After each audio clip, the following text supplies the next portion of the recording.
verme muerto de risa de verle, me pidió una prestada. Yo que vi que de la camisa no se veía sino una ceja, y que traía tapado el rabo de medio ojo, le dije, por Dios, señor, si VMD no aguarda a sus criados, yo no puedo socorrerle, porque vengo también atacado únicamente.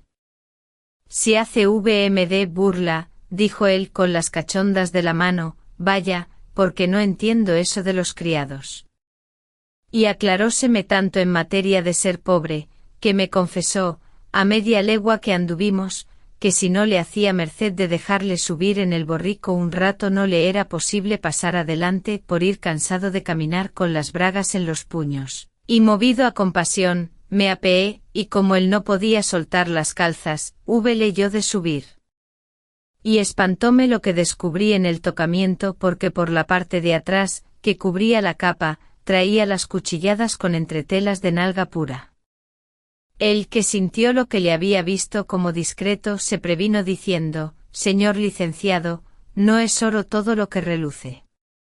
Debióle parecer a VMD, en viendo el cuello abierto y mi presencia, que era un conde de Irlos. Como de estas hojaldres cubren en el mundo lo que VMD, a yo le dije que le aseguraba de que me había persuadido a muy diferentes cosas de las que veía. Pues aún no ha visto nada VMD, replicó, que hay tanto que ver en mí como tengo porque nada cubro. Veme aquí VMD, un hidalgo hecho y derecho de casa de solar montañés, que si como sustento la nobleza me sustentara, no hubiera más que pedir. Pero ya, señor licenciado, sin pan y carne no se sustenta buena sangre, y por la misericordia de Dios, todos la tienen colorada y no puede ser hijo de algo el que no tiene nada. Ya he caído en la cuenta de las ejecutorias, después que hallándome en ayunas un día, no me quisieron dar sobre ella en un bodegón 2 tajadas, pues decir que no tiene letras de oro. Pero más valiera el oro en las píldoras que en las letras, y de más provecho es. Y con todo, hay muy pocas letras con oro.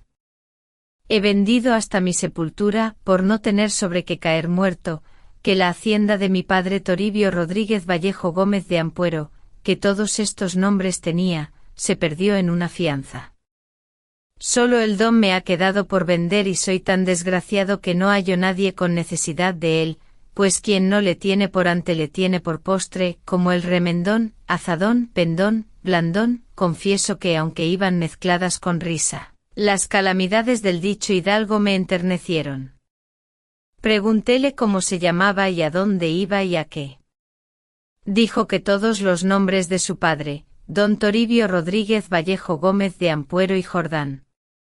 No se vio jamás nombre tan campanudo, porque acababa en dan y empezaba en don, como son de Badajo. Tras esto dijo que iba a la corte porque un mayorazgo roído como él en un pueblo corto, olía mal a 2 días, y no se podía sustentar, y que por eso se iba a la patria común, a donde caben todos y a donde hay mesas francas para estómagos aventureros. Y nunca cuando entro en ella me faltan 100 reales en la bolsa, cama, de comer y refocilo de lo vedado, porque la industria en la corte es piedra filosofal, que vuelve en oro cuanto toca. Yo vi el cielo abierto y en son de entretenimiento para el camino, le rogué que me contase cómo y con quiénes y de qué manera viven en la corte los que no tenían, como él, porque me parecía dificultoso en este tiempo, que no solo se contenta cada uno con sus cosas, sino que aún solicitan las ajenas. Muchos hay de esos, dijo, y muchos de estos otros. Es la lisonja llave maestra, que abre a todas voluntades en tales pueblos. Y porque no se le haga dificultoso lo que digo, oiga mis sucesos y mis trazas, y se asegurará de esa duda. Libro 2, capítulo 6, en que prosigue el camino y lo prometido de su vida y costumbres. Lo primero ha de saber que en la corte hay siempre el más necio y el más sabio, más rico y más pobre, y los extremos de todas las cosas, que disimula los malos y esconde los buenos, y que en ella hay unos géneros de gentes como yo, que no se les conoce raíz ni mueble ni otra cepa de la que descienden los tales. Entre nosotros nos diferenciamos con diferentes nombres, unos nos llamamos caballeros ebenes, otros güeros, chanflones, chirles, traspillados y caninos. Es nuestra abogada la industria, pagamos las más veces los estómagos de vacío, que es gran trabajo traer la comida en manos ajenas. Somos susto de los banquetes, polilla de los bodegones, cáncer de las ollas y convidados por fuerza. Sustentámonos así del aire y andamos contentos. Somos gente que comemos un puerro y representamos un capón. Entrará uno a visitarnos en nuestras casas, y hallará nuestros aposentos llenos de huesos de carnero y aves, mondaduras de frutas, la puerta embarazada con plumas y pellejos de gazapos, todo lo cual cogemos de parte de noche por el pueblo para honrarnos con ello de día. Reñimos en entrando el huésped, ¿es posible que no he de ser yo poderoso para que barra esa moza? Perdone VMD, que han comido aquí unos amigos, y estos criados, etc. Quien no nos conoce cree que es así y pasa por convite. Pues, ¿qué diré del modo de comer en casas ajenas? En hablando a uno media vez, sabemos su casa, vámosle a ver, y siempre a la hora de mascar, que se sepa que está en la mesa. Decimos que nos llevan sus amores, porque tal entendimiento, etc. Si nos preguntan si hemos comido, si ellos no han empezado decimos que no, si nos convidan no aguardamos a segundo envite, porque de estas aguardadas nos han sucedido grandes vigilias. Si han empezado, decimos que sí, y aunque parta muy bien el ave, pan o carne el que fuere, para tomar ocasión de engullir un bocado, decimos, ahora deje VMD, que le quiero servir de maestresala, que solía, Dios le tenga en el cielo. Y nombramos un señor muerto, duque o conde, gustar más de verme partir que de comer. Diciendo esto tomamos el cuchillo y partimos bocaditos, y al cabo, oh que bien huele. Cierto que haría agravio a la guisandera en no probarlo. ¡Qué buena mano tiene! Y diciendo y haciendo va en pruebas el medio plato, el nabo por ser nabo, el tocino por ser tocino, y todo por lo que es. Cuando esto nos falta, ya tenemos sopa de algún convento aplazada, no la tomamos en público sino a lo escondido, haciendo creer a los frailes que es más devoción que necesidad. Es de ver uno de nosotros en una casa de juego con el cuidado que sirve y despabila las velas, trae orinales, como mete naipes y solemniza las cosas del que gana, todo por un triste real de barato. Tenemos de memoria, para lo que toca a vestirnos, toda la ropería vieja. Y como en otras partes hay hora señalada para oración, la tenemos nosotros para remendarnos. Son de ver a las mañanas las diversidades de cosas que sanamos, que como tenemos por enemigo declarado al sol, por cuanto nos descubre los remiendos puntadas y trapos nos ponemos abiertas las piernas a la mañana, a su rayo, y en la sombra del suelo vemos las que hacen los andrajos y hilachas de las entrepiernas. Es de ver cómo quitamos cuchilladas de atrás para poblarlo de adelante, y solemos traer la trasera tan pacífica, por falta de cuchilladas, que se queda en las puras bayetas. Sábelo sola la capa, y guardámonos de días de aire y de subir por escaleras claras o a caballo. Estudiamos posturas contra la luz, pues en día claro andamos las piernas muy juntas, y hacemos las reverencias con solos los tobillos, porque si se abren las rodillas, se verá el no hay cosa en todos nuestros cuerpos que no haya sido otra cosa y no tenga historia.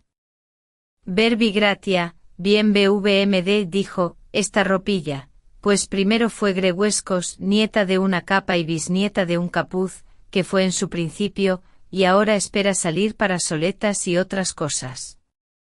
Los escarpines primero son pañizuelos habiendo sido toallas y antes camisas, hijas de sábanas, y después de todo, los aprovechamos para papel, y en el papel escribimos y después hacemos del polvos para resucitar los zapatos, que de incurables, los he visto hacer revivir con semejantes medicamentos. Pues, ¿qué diré del modo con que de noche nos apartamos de las luces porque no se vean los herreruelos calvos y las ropillas lampiñas? Que no hay más pelo en ellas que en un guijarro, que es Dios servido de dárnosle en la barba y quitárnosle en la capa. Pero por no gastar con barberos, prevenimos siempre de aguardar a que otro de los nuestros tenga también pelambre y entonces nos la quitamos el uno al otro, conforme lo del Evangelio. Ayudaos como buenos hermanos. Traemos gran cuenta en no andar los unos por las casas de los otros, si sabemos que alguno trata la misma gente que otro. Es de ver cómo andan los estómagos en celo. Estamos obligados a andar a caballo una vez cada mes, aunque sea en pollino por las calles públicas, y obligados a ir en coche una vez en el año, aunque sea en la arquilla o trasera. Pero si alguna vez vamos dentro del coche, es de considerar que siempre es en el estribo, con todo el pescuezo de fuera, haciendo cortesías porque nos vean todos y hablando a los amigos y conocidos aunque miren a otra parte. Si nos come delante de algunas damas, tenemos traza para rascarnos en público sin que se vea. Si es en el muslo, contamos que vimos un soldado atravesado desde tal parte a tal parte, y señalamos con las manos aquellas que nos comen, rascándonos en vez de enseñarlas. Si es en la iglesia, y come en el pecho, nos damos sanctus aunque sea al introibo. Levantámonos y arrimándonos a una esquina en son de empinarnos para ver algo, nos rascamos. ¿Qué diré del mentir? Jamás se halla verdad en nuestra boca. Encajamos duques y condes en las conversaciones, unos por amigos, otros por deudos, y advertimos que los tales señores, o están muertos o muy lejos. Y lo que más es de notar es que nunca nos enamoramos sino de pane lucrando, que veda la orden damas melindrosas, por lindas que sean, y así, siempre andamos en recuesta con una bodegonera por la comida, con la huéspeda por la posada, con la que abre los cuellos por los que trae el hombre. Y aunque comiendo tan poco y bebiendo tan mal no se puede cumplir con tantas, por su tanda todas están contentas. ¿Quién ve estas botas mías? ¿Cómo pensará que andan caballeras en las piernas en pelo, sin media, ni otra cosa? ¿Y quién viere este cuello porque ha de pensar que no tengo camisa? Pues todo esto le puede faltar a un caballero, señor licenciado, pero cuello abierto y almidonado, no. Lo uno porque así es gran ornato de la persona, y después de haberle vuelto de una parte a otra, es de sustento, porque se cena el hombre en el almidón con sus fondos en mugre, chupándole con destreza. Y al fin, señor licenciado, un caballero de nosotros ha de tener más faltas que una preñada de 9 meses, y con esto vive en la corte, y ya se ve en prosperidad y con dineros, y ya en el hospital.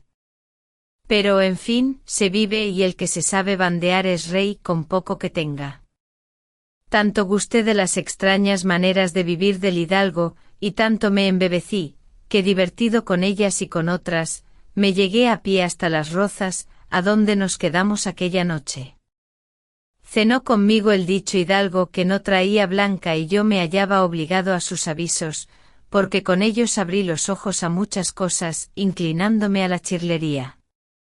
Declaréle mis deseos antes que nos acostásemos, abrazóme 1000 veces, diciendo que siempre esperó que habían de hacer impresión sus razones en hombre de tan buen entendimiento. Ofrecióme favor para introducirme en la corte con los demás cofrades del estafón, y posada en compañía de todos.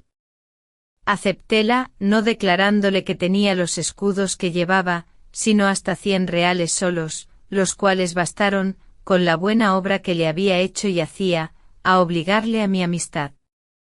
Compréle del huésped 3 agujetas, atacóse, dormimos aquella noche, madrugamos, y dimos con nuestros cuerpos en Madrid. Libro 3, capítulo 1, de lo que le sucedió en la corte luego que llegó hasta que amaneció. Entramos en la corte a las 10 de la mañana, fuímonos a apear de conformidad en casa de los amigos de don Toribio. Llegó a la puerta, llamó, abrióle una vejezuela muy pobremente abrigada, rostro cáscara de nuez, mordiscada de facciones, cargada de espaldas y de años. Preguntó por los amigos y respondió con un chillido crespo que habían ido a buscar. Estuvimos solos hasta que dieron las 12, pasando el tiempo él en animarme a la profesión de la vida barata, y yo en atender a todo. A las 12:30 entró por la puerta una estantigua vestida de bayeta hasta los pies, punto menos de Arias Gonzalo, que al mismo Portugal empalagara de bayetas. Habláronse los dos en germanía, de lo cual resultó darme un abrazo y ofrecérseme.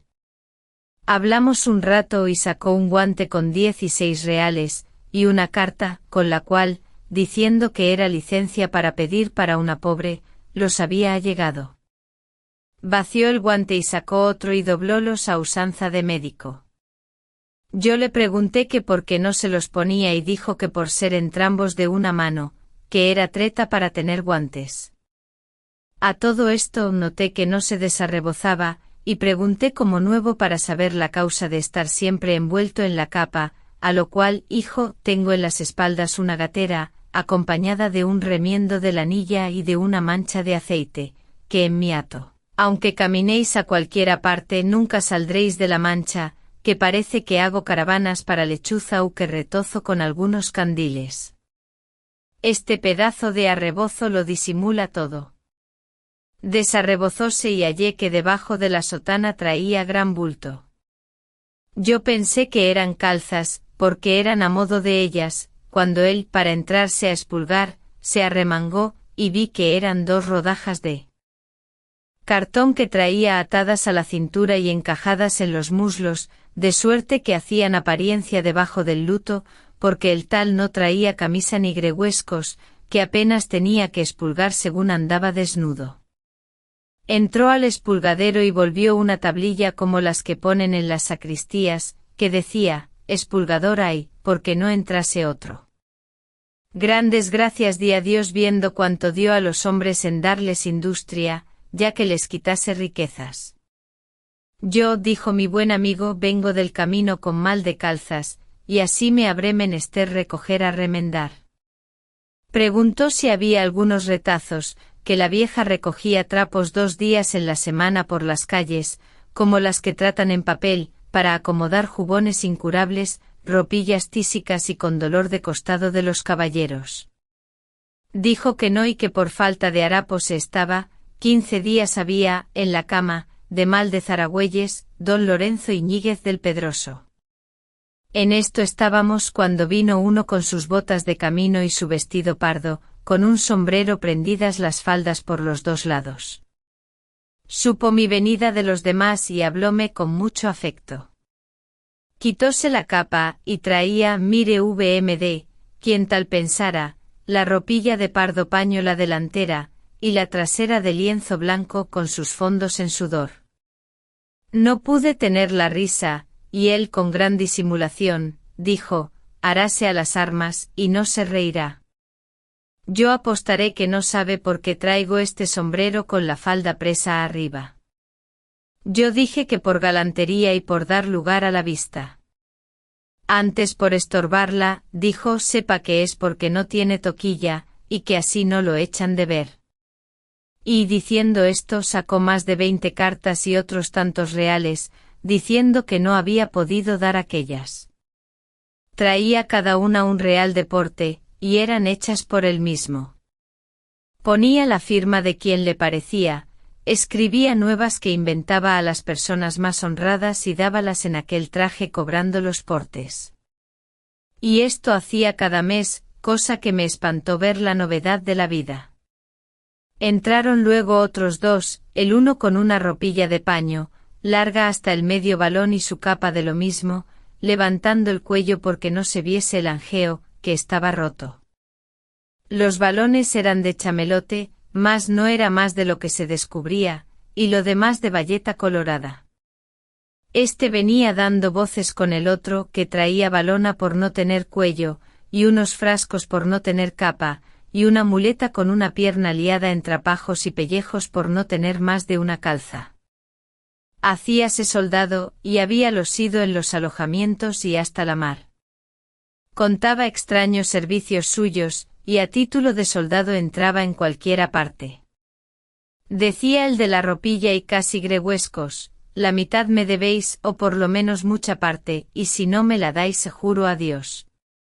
No jure a Dios, dijo el otro, que en llegando a casa no soy cojo, y os daré con esta muleta 1000 palos. Si daréis, no daréis, y en los mentises acostumbrados, arremetió el uno al otro y asiéndose se salieron con los pedazos de los vestidos en las manos a los primeros estirones y no fue mucho. Metímoslos en paz, y preguntamos la causa de la pendencia. Dijo el soldado, ¿a mí chanzas? No llevaréis ni medio. Han de saber VMDS, que estando hoy en San Salvador, llegó un niño a este pobrete, y le dijo que si era yo el alférez Joan de Lorenzana, y dijo que sí, atento a que le vio no sé qué cosa que traía en las manos. Llevómele y dijo nombrándome alférez, mire VMD, que le quiere este niño. Yo que luego entendí la flor, acepté. Recibí el recado y con el 12 pañizuelos y respondí a su madre, que los enviaba a algún hombre de aquel nombre. Pídeme ahora la mitad. Yo antes me haré pedazos otra vez que tal de. Todos los han de romper mis juzgóse la causa en su favor. Solo se le contradijo lo del sonar con ellos, mandándole que los entregase a la vieja, para honrar la comunidad haciendo de ellos unos cuellos y unos remates de mangas que se viesen y representasen camisas, que el sonarse estaba vedado en la orden, si no era en el aire, de saetilla a coz de dedo. Era de ver llegada la noche como nos acostamos en 2 camas, tan juntos que parecíamos herramienta en estuche. Pasóse la cena de en claro. No se desnudaron los más, que con acostarse como andaban de día, cumplieron con el precepto de dormir en cueros. Libro 3, capítulo 2, en que prosigue la materia comenzada y cuenta algunos raros sucesos. Amaneció el señor y pusímonos todos en arma. Ya estaba yo tan hallado con ellos como si todos fuéramos hermanos, que esta facilidad y dulzura se halla siempre en las cosas malas. Era de ver a uno ponerse la camisa de 12 veces, dividida en 12 trapos, diciendo una oración a cada uno como sacerdote que se viste.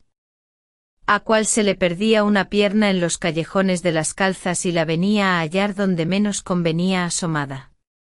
Otro pedía guía para ponerse el jubón, y en media hora se podía averiguar con él. Acabado esto, que no fue poco de ver, todos empuñaron aguja y hilo para hacer un punteado en un rasgado y otro. Cual para culcusirse debajo del brazo estirándole se hacía L. Uno hincado de rodillas, arremedando un 5 de guarismo, socorría a los cañones. Otro por plegar las entrepiernas, metiendo la cabeza entre ellas, se hacía un ovillo. No pintó tan extrañas posturas Bosco como yo vi, porque ellos cosían y la vieja les daba los materiales, trapos y arrapiezos de diferentes colores, los cuales había traído el soldado. Acabóse la hora del remedio, que así la llamaban ellos, y fuéronse mirando unos a otros lo que quedaba mal parado. Determinaron de irse fuera, y yo dije que antes trazasen mi vestido, porque quería gastar los 100 reales en uno, y quitarme la sotana. Eso no, dijeron ellos, el dinero se dé al depósito, y vistámosle de lo reservado. Luego señalémosle su diócesis en el pueblo a donde él solo busque y apolille. Parecióme bien, deposité el dinero y en un instante, de la sotanilla me hicieron ropilla de luto de paño, y acortando el herreruelo quedó bueno. Lo que sobró de paño trocaron a un sombrero viejo reteñido, pusiéronle por toquilla unos algodones de tintero muy bien puestos. El cuello y los balones me quitaron y en su lugar me pusieron unas calzas atacadas, con cuchilladas no más de por delante que lados y trasera eran unas gamuzas. Las medias calzas de seda aún no eran medias, porque no llegaban más de 4 dedos más abajo de la rodilla, los cuales 4 dedos cubría una bota justa sobre la media colorada que yo traía. El cuello estaba todo abierto de puro roto, el cuello está trabajoso por detrás y por los lados. VMD si le mirase uno, ha de ir volviéndose con él, como la flor del sol con el sol, si fueren dos y miraren por los lados, saque pies, y para los de atrás traiga siempre el sombrero caído sobre el cogote, de suerte que la falda cubra el cuello y descubra toda la frente, y al que preguntare que por qué anda así respóndale que porque puede andar con la cara descubierta por todo el mundo. Diéronme una caja con hilo negro y hilo blanco, seda, cordel y aguja, dedal, paño, lienzo, raso y otros retacillos, y un cuchillo. Pusiéronme una espuela en la pretina, yesca y eslabón en una bolsa de cuero, diciendo: con esta caja puede ir por todo el mundo, sin haber menester amigos ni deudos, en esta se encierra todo nuestro remedio. Tómela y señaláronme por cuartel para buscar mi vida el de San Luis, y así, empecé mi jornada, saliendo de casa con los otros, aunque por ser nuevo me dieron, para empezar la estafa, como a mi sacantano por padrino el mismo que me trujo y convirtió. Salimos de casa con paso tardo, los rosarios en la mano, tomamos el camino para mi barrio señalado. A todos hacíamos cortesías, a los hombres quitábamos el sombrero, deseando hacer lo mismo con sus capas, a las mujeres hacíamos reverencias, que se huelgan con ellas y con las paternidades mucho. A uno decía mi buen ayo: mañana me traen dineros, a otro: aguárdeme VMD, un día, que me trae en palabras el banco. Cuál le pedía la capa, quien le daba prisa por la pretina, en lo cual conocí que era tan amigo de sus amigos, que no tenía cosa suya. Andábamos haciendo culebra de una acera a otra por no topar con casas de acreedores. Ya le pedía uno el alquiler de la casa, otro el de la espada y otro el de las sábanas y camisas, de manera que eché de ver que era caballero de alquiler como mula. Sucedió pues que vio desde lejos un hombre que le sacaba los ojos, según dijo, por una deuda, mas no podía el dinero. Y porque no le conociese, soltó de detrás de las orejas el cabello que traía recogido, y quedó nazareno, entre ermitaño y caballero lanudo, plantóse un parche en un ojo y púsose a hablar italiano conmigo. Esto pudo hacer mientras el otro venía, que aún no le había visto por estar ocupado en chismes con una vieja. Digo de verdad que vi al hombre dar vueltas alrededor como perro que se quiere echar, hacíase más cruces que un ensalmador, y fuese diciendo Jesús. Pensé que era él. ¿A quién bueyes ha perdido? Etcétera. Yo moríame de risa de ver la figura de mi amigo. Entróse en un portal a recoger la melena y el parche y dijo: estos son los aderezos de negar deudas. Aprendé, hermano, que veréis mil cosas de estas en el pueblo. Pasamos adelante y, en una esquina por ser de mañana, tomamos 2 tajadas de alcotín y agua ardiente, de una picarona que nos lo dio de gracia, después de dar el bienvenido a mi adestrador. Y díjome: con esto vaya el hombre descuidado de comer hoy, y por lo menos, esto no puede faltar. Afligíme yo considerando que aún teníamos en duda la comida, y repliqué afligido por parte de mi estómago. A lo cual respondió: poca fe tienes con la religión y orden de los caninos. No falta el Señor a los cuervos ni a los grajos ni aun a los escribanos, ¿y había de faltar a los traspillados? Poco estómago tienes. Es verdad, dije, pero temo mucho tener menos y nada en él. En esto estábamos y dio un reloj las 12, y como yo era nuevo en el trato, no les cayó en gracia a mis tripas el alcotín, y tenía hambre como si tal no hubiera comido. Renovada pues la memoria con la hora, volvíme al amigo y dije: hermano, este de la hambre es recio noviciado, estaba hecho el hombre a comer más que un sabañón y hanme metido a vigilias. Si vos no lo sentís, no es mucho que criado con hambre desde niño, como el otro rey con ponzoña, os sustentéis ya con ella. No os veo hacer diligencia vehemente para mascar, y así, yo determino de hacer la que cuerpo de Dios, replicó con vos. Pues dan agora las 12, ¿y tanta prisa? Tenéis muy puntuales ganas y ejecutivas, y han menester llevar en paciencia algunas pagas atrasadas. No, sino comer todo el día. ¿Qué más hacen los animales? No se escribe que jamás caballero nuestro haya tenido cámaras, que antes, de puro mal proveídos no nos proveemos. Ya os he dicho que a nadie falta Dios. Y si tanta prisa tenéis, yo me voy a la sopa de San Jerónimo, a donde hay aquellos frailes de leche como capones, y allí haré el buche. Si vos queréis seguirme, venid, y si no, cada uno a sus aventuras. Adiós, dije yo, que no son tan cortas mis faltas que se hayan de suplir con sobras de otros.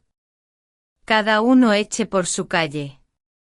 Mi amigo iba pisando tieso y mirándose a los pies, sacó unas migajas de pan que traía para el efecto siempre en una cajuela, y derramóselas por la barba y vestido, de suerte que parecía haber comido.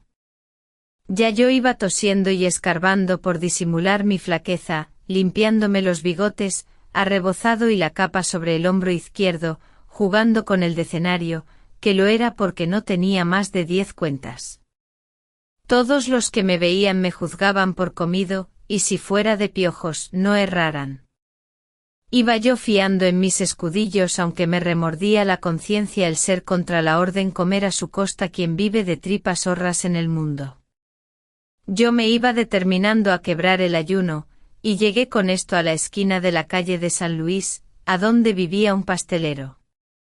Asomábase uno de a 8 tostado, y con aquel resuello del horno tropezóme en las narices, y al instante me quedé del modo que andaba como el perro perdiguero con el aliento de la caza, puestos en él los ojos.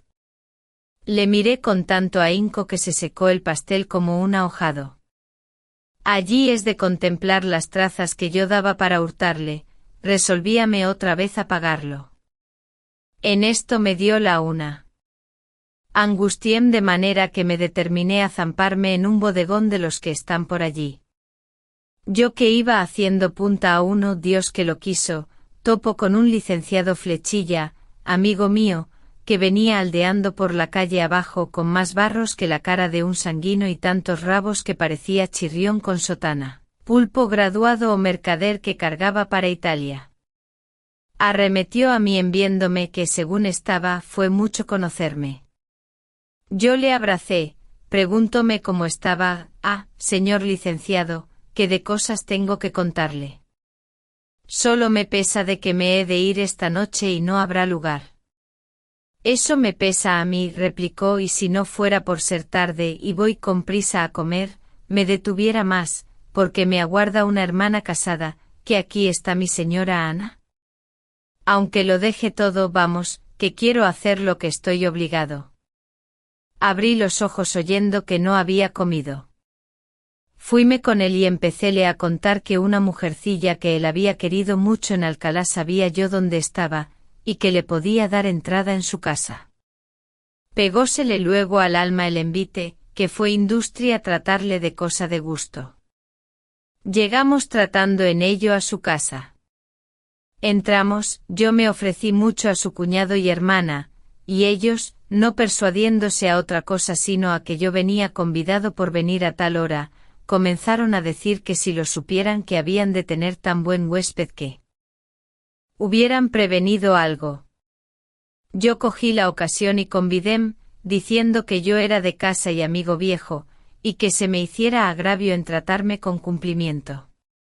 Sentáronse y sentém, y porque el otro lo llevase mejor, que ni me había convidado ni le pasaba por la imaginación, de rato en rato le pegaba yo con la mozuela, diciendo que me había preguntado por él y que le tenía en el alma y otras mentiras de este modo, con lo cual llevaba mejor el verme engullir, porque tal destrozo como yo hice en el ante no lo hiciera una bala en el de un coleto. Vino la olla y comímela en 2 bocados casi toda, sin malicia, pero con prisa tan fiera, que parecía que aun entre los dientes no la tenía bien segura.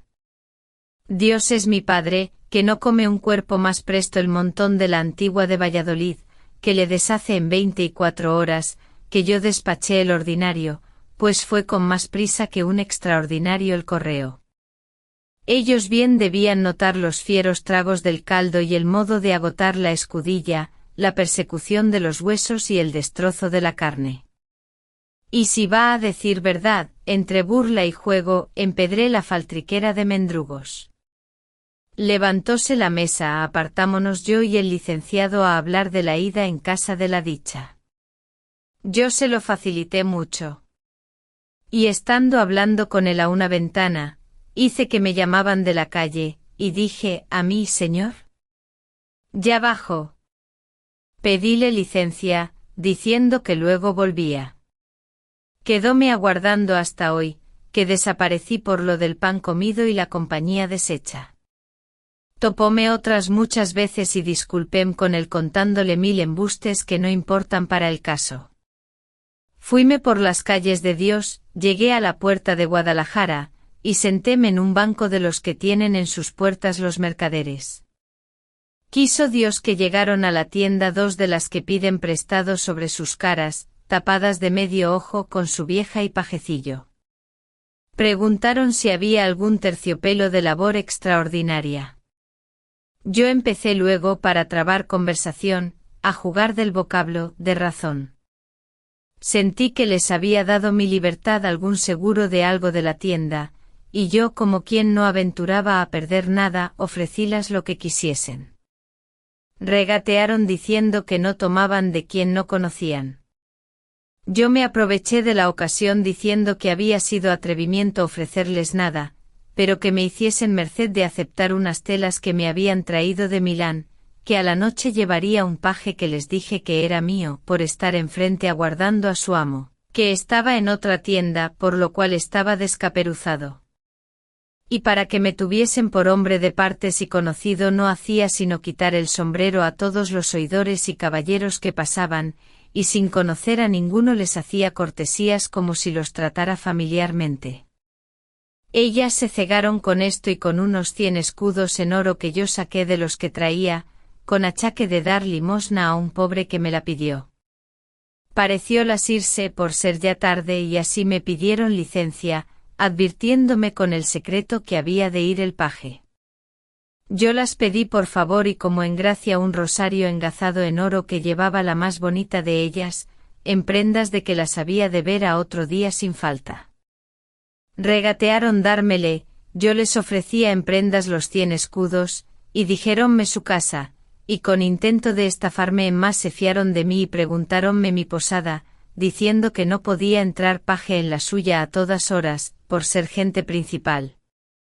Yo las llevé por la calle mayor, y al entrar en la de las carretas escogí la casa que mejor y más grande me pareció. Tenía un coche sin caballos a la puerta. Díjeles que aquella era y que allí estaba ella y el coche y dueño para servirlas. Nombrém don Álvaro de Córdoba y entrém por la puerta delante de sus ojos.